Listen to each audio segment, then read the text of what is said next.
सामान्य को सब लोग महत्व देते हैं, लेकिन सामान्य की बजाय सामान्य को ही सामान्य बना देना, एक साधारण को ही असाधारण बना देना, ये प्रेमचंद की सफलता है और इसे गोदान की सफलता के रूप में भी हम देख सकते हैं। प्रेमचंद अनेक कथाओं, छोटी छोटी कथाएं गोदान के साथ चल रही होती हैं। उन अनेक कथाओं के माध्यम से जीवन के एक विस्तृत रंग को प्रेमचंद व्यक्त करते हैं। वो विचित्रताओं का चित्रण नहीं करते हैं, उनकी बजाय सामान्यताओं का चित्रण करते हैं और उन्हें स्थान देते हैं। हम रेणु से थोड़ी देर के लिए अगर तुलना करें तो रेणु गांधी जी को गन्ही महात्मा या जवाहरलाल को जमाहिर लाल या जिंदाबाद को जिंदाबाग जैसे शब्दों का प्रयोग कर एक तरह का चमत्कार रचते हैं। प्रेमचंद में ऐसा कोई चमत्कार नज़र नहीं आता, लेकिन इसके बावजूद हम गोदान से इतने गहरे स्तरों पर जुड़ जाते हैं, गोदान हमें इतने भीतर तक प्रभावित कर लेता है। अगर हम इस पर विचार करें कि वो कौन सी चीज़ है जो प्रभावित करती है, तो पता चलेगा वह गोदान की सादगी है, वह उसकी साधारणता है। होरी का होरीपन उसके विशिष्ट होने में नहीं, उसके साधारण होने में निहित है, जो उसे खास बना देता है। इसके साथ जो घटनाएं आती हैं गोदान में, वे घटनाएं बड़े ही नाटकीय या चौंकाऊ ढंग से नहीं आती, लगभग सहज ढंग से आती हैं, ठीक जीवन की तरह।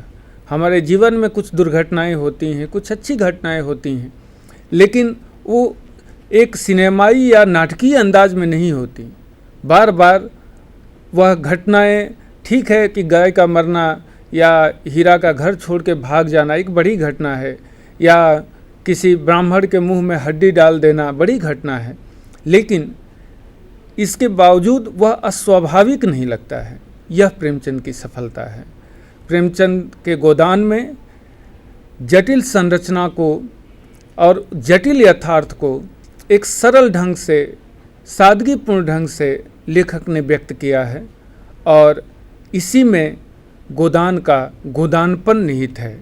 इस संरचना के कारण ही गोदान विशिष्ट हो जाता है।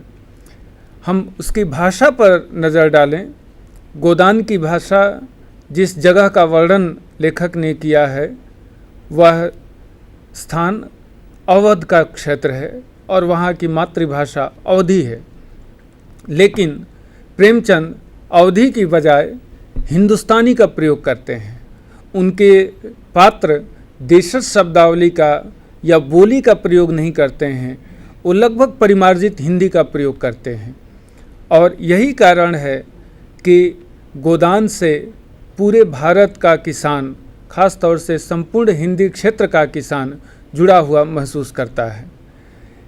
गोदान की भाषा, गोदान के संवाद धर्मिता, गोदान के पात्रों का व्यवहारिक रूप जो उनकी भाषा से निर्मित होता है, ख़ास तौर से भाषा के हवाले से जब हम बात करते हैं तो वह बहुत ही सहज रूप में पाठक को अपने से जोड़ लेते हैं। उनके पात्र कहीं भी ऐसी शब्दावली या ऐसी मुश्किल भाषा का प्रयोग नहीं करते।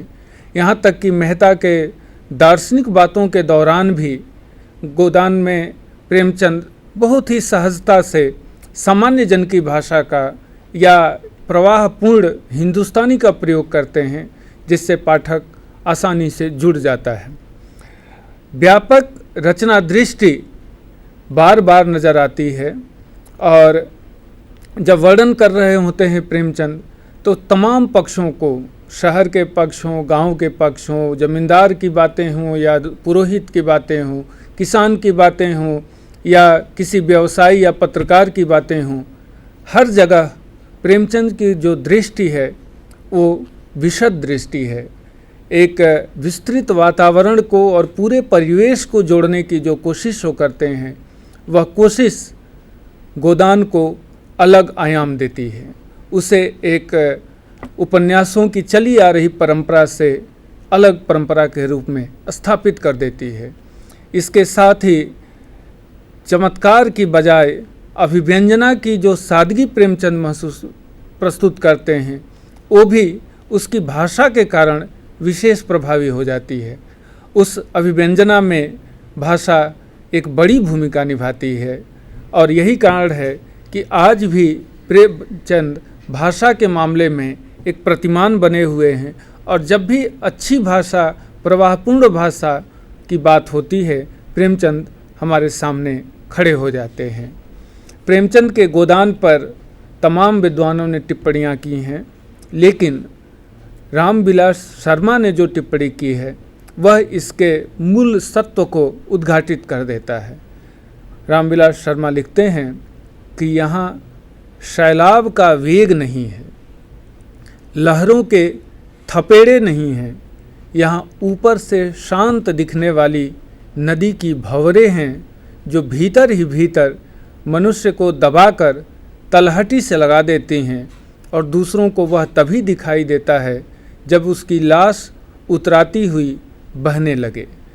होरी के ऊपर यह टिप्पणी और प्रेमचंद के गोदान की जटिलताओं के ऊपर रामविलास की यह मार्मिक टिप्पणी आती है, जिसमें स्पष्ट हो जाता है कि सामान्य व्यक्ति तंत्र और व्यवस्था के जटिल पाटों में जिस तरह से पिसता रहता है, जिस तरह से जूझता रहता है, वो परिस्थितियां हैं जो सामने नज़र नहीं आती, वह चमत्कारिक रूप में नज़र नहीं आती हैं, लेकिन धीरे ही धीरे एक बड़ा वर्ग, ख़ास तौर से किसान और मजदूर वर्ग, उन जटिलताओं के भीतर पिसकर धीरे धीरे दम तोड़ देता है और लोगों को उसकी खबर भी नहीं होती।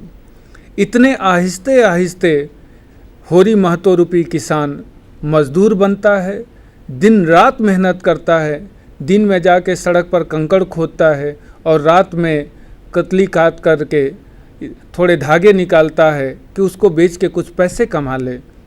इसके बावजूद अपने छोटे से सपनों को, बहुत ही मामूली सपनों को भी वह पूरा नहीं कर पाता है। यही कारण है कि होरी का पूरा जीवन भारतीय किसान का प्रतिनिधि बन जाता है। वह पूरे किसान जीवन की गाथा न रहकर महागाथा बन जाती है। ठीक वैसे ही जैसे भारतीय ग्रंथ, महाग्रंथ या महाभारत की हम बात करते हैं, जिसमें सबको अपने जीवन की झांकी मिल जाती है, उसी तरह किसान के, भारतीय किसान के, संपूर्ण किसानों की झांकी हमें प्रेमचंद के गोदान में देखने को मिल जाती है। और यही गोदान की सबसे बड़ी सफलता कही जा सकती है। और साथ ही साथ इस बात की तरफ भी हमें ध्यान देना चाहिए कि इतने वर्षों के बावजूद गोदान अगर प्रासंगिक बना हुआ है तो कहीं न कहीं हमारे भीतर, हमारी व्यवस्था और हमारे तंत्र की भीतर कुछ ऐसी कमियां हैं जिसके कारण आज तक गोदान प्रासंगिक बना हुआ है। और होरी जैसे लोग आज भी हमें देखने को मिल रहे हैं। आज भी हमारे किसान अपने लगातार किसानी की चाह के बावजूद, ज़मीन से लगाव के बावजूद मज़दूर बनने के लिए अगर अभिशप्त हैं तो यह अपने आप पर एक बहुत बड़ी टिप्पणी है। और प्रेमचंद की ये टिप्पणी 78 वर्षों के बावजूद अगर हमारे समाज पर लागू होती है तो यह एक चिंता का विषय है और चिंतन का भी विषय है। धन्यवाद। नमस्कार।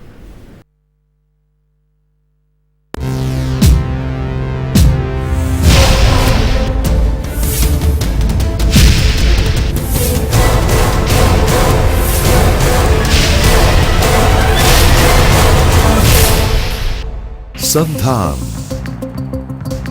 ઓલ ગુજરાત ઇન્ટિગ્રેટેડ ક્લાસરૂમ સેટેલાઇટના માધ્યમથી જોડતી કડી એટલે સંધાન।